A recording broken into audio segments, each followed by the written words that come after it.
barang siapa yang berpuasa pada hari yang dia meragukannya. Bismillah. Assalamualaikum warahmatullahi wabarakatuh. Alhamdulillah wassalatu wassalamu ala Rasulillah wa ala alihi wa ashabihi wa mawalah wa la hawla wa la quwwata illa billah. Allahumma salli wa sallim wa barik ala Muhammad wa ala alihi wa ashabihi wa sallam. Kaum muslimin yang semoga dirahmati Allah Subhanahu wa taala, ada sebuah hadis yang melarang kita untuk berpuasa pada hari yang kita ragukan. Berpuasa pada hari yang kita ragukan itu adalah terlarang dan haram. Adapun hadis tersebut berbunyi, An Ammar bin Yasir radhiyallahu ta'ala an qala man shama yawmal ladhi yashukku fihi faqad asa Abul Qasim. Rawahu Abu Daud wa sahhahahu Ibnu Hibban.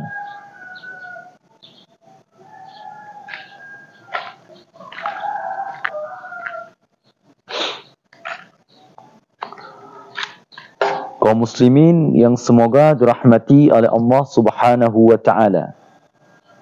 Adapun makna daripada hadis tersebut adalah An Ammar bin Yasir radhiyallahu taala an qala, dari Ammar bin Yasir radhiyallahu taala an, beliau berkata, man shama yawmal ladhi yashukku fihi, barang siapa yang berpuasa pada hari yang dia meragukannya, apakah itu telah masuk Ramadan misalnya, atau masih 30 Sya'ban, faqad asa Abul Qasim, maka dia telah bermaksiat kepada Abul Qasim.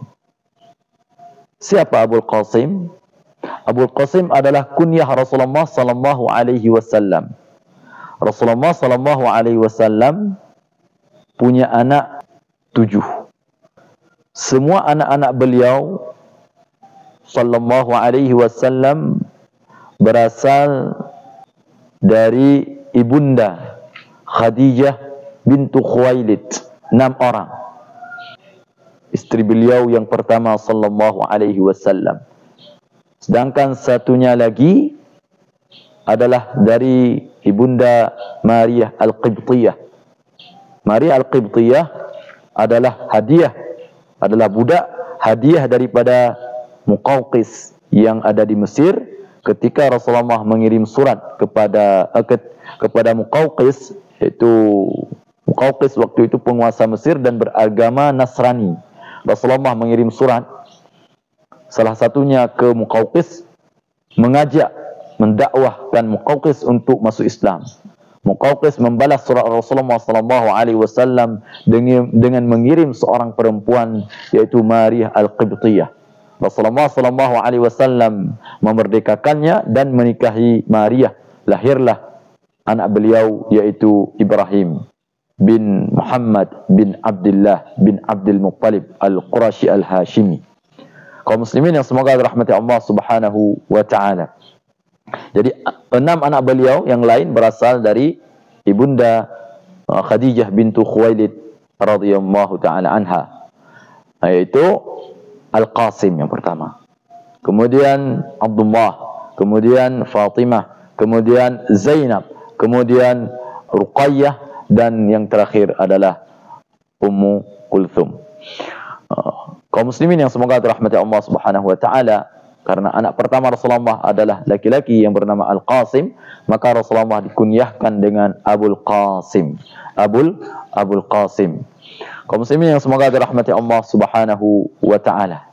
Maka di sini Ammar bin Yasir mengatakan, barang siapa yang berpuasa pada hari yang ia meragukannya, ia ragu apakah itu telah termasuk ke dalam bulan Ramadan atau masih di bulan Sya'ban. Misalnya di tanggal 30 Sya'ban misalnya, itu dia telah bermaksiat kepada Rasulullah sallallahu alaihi wasallam. Ini penting. Jadi tidak ada istilah kita dalam puasa ini, dalam puasa Ramadan, berpuasa pada hari-hari yang kita ragukan. Itu tidak ada.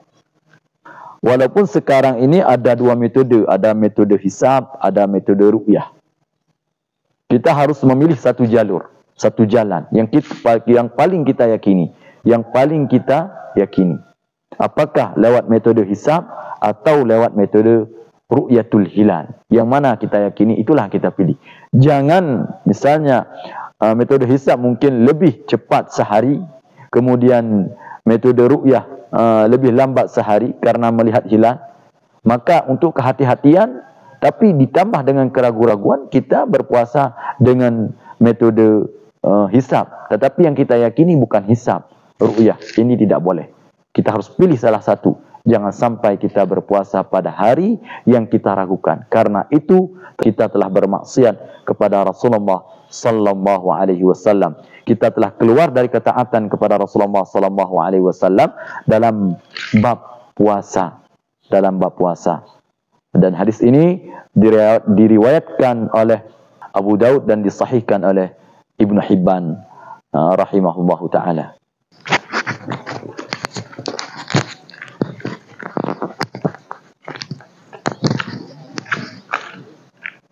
Kaum muslimin yang semoga dirahmati Allah Subhanahu wa taala, dari hadis Ammar bin Yasir itu bisa kita ambil beberapa faedah atau kesimpulan yang mungkin kita bisa terapkan dalam kehidupan kita sehari-hari. Apalagi ini menjelang puasa Ramadan 1446 Hijriah. Jangan sampai kita berpuasa pada hari yang kita ragukan. Kaum muslimin yang semoga dirahmati Allah Subhanahu wa taala, kesimpulan pertama adalah haramnya berpuasa pada hari yang kita ragukan. Apakah itu termasuk bulan telah masuk ke dalam satu Ramadan ataupun belum? Itu haram hukumnya. Atau dalam mazhab Syafi'i al-mu'tamad itu haram, atau paling kurang makruh tahrim.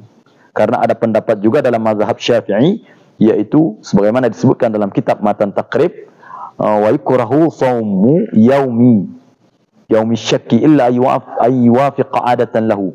Dimakruhkan untuk berpuasa pada hari yang ia ragukan kecuali sesuai dengan adat kebiasaannya dia berpuasa. Artinya dia sering berpuasa sunnah pada hari-hari yang lain, pada hari-hari sebelum Ramadan, maka jatuhlah pada hari-hari yang ia sering puasa sunnah itu pada hari yang ia ragukan. Apakah telah termasuk Ramadan ataupun belum? Misalnya 30 Sya'ban. Misalnya 30 Sya'ban. Maka ini boleh. Karena dia sering berpuasa sunnah. Misalnya puasa Daud, puasa Senin Kamis kan. Tiba-tiba jatuh puasa Senin Kamis atau puasa Daudnya pada hari yang ia ragukan itu boleh. Itu boleh. Tetapi kalau tidak, dia tidak menjadikan puasa sunnah itu sebagai adat kebiasaannya, dia tidak boleh berpuasa pada hari yang ia ragukan. Itu haram hukumnya. Kaum muslimin semoga dirahmati Allah Subhanahu wa taala. Kemudian yang kedua adalah dari hadis ini kita bisa mengambil kesimpulan bahwa keyakinan tidak bisa dihilangkan dengan keraguan-raguan. Dalam kaidah al-yaqinu la yazulu bisyak, bahwa keyakinan itu tidak bisa kita hilangkan dengan keraguan-raguan. Maka dalam beribadah ini harus yakin, baik dalam salat, dalam puasa, dalam zakat, dalam haji, dalam semua persoalan, lebih-lebih dalam bab akidah dan bab ibadah ini tidak ada istilah saya ragu, tidak ada. Ambil yang pasti, yang Anda yakini. Apabila terjadi khilafiyah, apalagi kalau tidak terjadi khilafiyah, harus yakin, hakul yakin. Ini yang kedua, bahwa keyakinan tidak bisa kita dihilangkan dengan keraguan. Maka Rasulullah melarang kita untuk berpuasa pada hari yang kita ragukan. Kaum muslimin yang semoga dirahmati Allah Subhanahu wa taala. Ketiga adalah harus memilih salah satu jalur apabila terjadi khilafiyah. Nah, misalnya seperti kita sampaikan tadi, ada dua metode, metode hisab dan metode ru'yah. Misalnya metode hisab lebih duluan, karena hisab itu wujudul hilal, misalnya adanya hilal, maka mungkin 1 derajat, 2 derajat udah masuk bulan Ramadan, masuk bulan baru, bulan Ramadan. Sedangkan mungkin metode ru'yah dengan 1 derajat, 2 derajat belum terlihat hilalnya, maka belum mulai puasa. Jadi mungkin kadang-kadang lebih cepat sehari metode hisab, lebih kemudian baru metode ruyah hari berikutnya. Ini adalah khilafiyah yang muktabar dan ini berdasarkan Al-Quran sesuai dengan pemahaman salaf. Jadi kita harus memilih salah satu daripada ini yang lebih kita yakini. Apakah dengan metode ru'yah yang lebih kita yakini atau metode hisab? Tidak ada istilah karena keraguan-raguan, pakailah ihtiyat. Misalnya lebih duluan hisab. Jadi dia tidak ragu dengan metode itu, tapi dia melaksanakan puasa dengan metode itu dengan alasan ihtiyat, kehati-hatian. Ini tidak boleh. Dia harus berpuasa dengan yang dia yakini. Apa? Metode ru'yah. Selesai. Jadi tidak ada istilah ihtiyatan dalam bab seperti puasa ini. Kemudian yang ketiga, bahwa barang siapa, kaum muslimin, ini penting sekali, barang siapa yang tidak sesuai dengan tuntunan Rasulullah SAW, misalnya dalam puasa ini, Rasulullah melarang kita untuk berpuasa pada hari yang kita ragukan, hati ini tidak tenang, kita tetap berpuasa, maka kita telah keluar daripada ketaatan kepada Rasulullah SAW, walaupun ihtiyat, karena ini sudah ada larangan. Ketika sudah ada larangan, tidak ada istilah namanya ihtiyat, namanya kehati-hatian, tetap maksiat. Arti maksiat khuruj anit ta'ah. Jadi kita telah keluar daripada ketaatan kepada Rasulullah SAW. Telah keluar daripada ketaatan kepada Rasulullah SAW. Ini penting bagi kita. Jadi harus kita sesuai dengan tuntunan Rasulullah SAW. Jadi barang siapa yang keluar daripada ketaatan kepada Rasulullah, Rasulullah telah melarang, Rasulullah telah mengharamkan.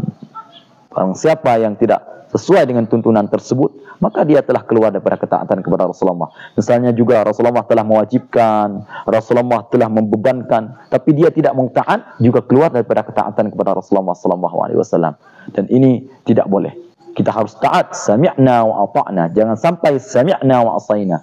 Saya mendengar dan saya taat. Jangan sampai saya mendengar tapi saya tidak terima, saya tidak taat. Ini tidak boleh terhadap Rasulullah SAW.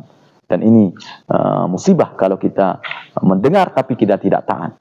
Tapi harusnya kita sami'na wa ata'na, yaitu saya mendengar, kami mendengar, dan kami akan taat kepadamu ya Allah, dan kami akan taat kepadamu ya Rasulullah atas perintah-perintahmu, dan juga kami akan taat daripada larangan-laranganmu. Demikian kaum muslimin, semoga rahmat Allah Subhanahu wa taala. Semoga Allah memberikan taufik kepada kita, menyampaikan kita di bulan Ramadan, menguatkan kita dan menerima amalan-amalan saleh kita selama kita hidup sampai kita kembali kepada Allah Subhanahu wa taala. Demikian jemaah, subhanakallahumma rabbana wa bihamdika, asyhadu an la ilaha illa anta, astaghfiruka wa atubu ilaika. Assalamualaikum warahmatullahi wabarakatuh.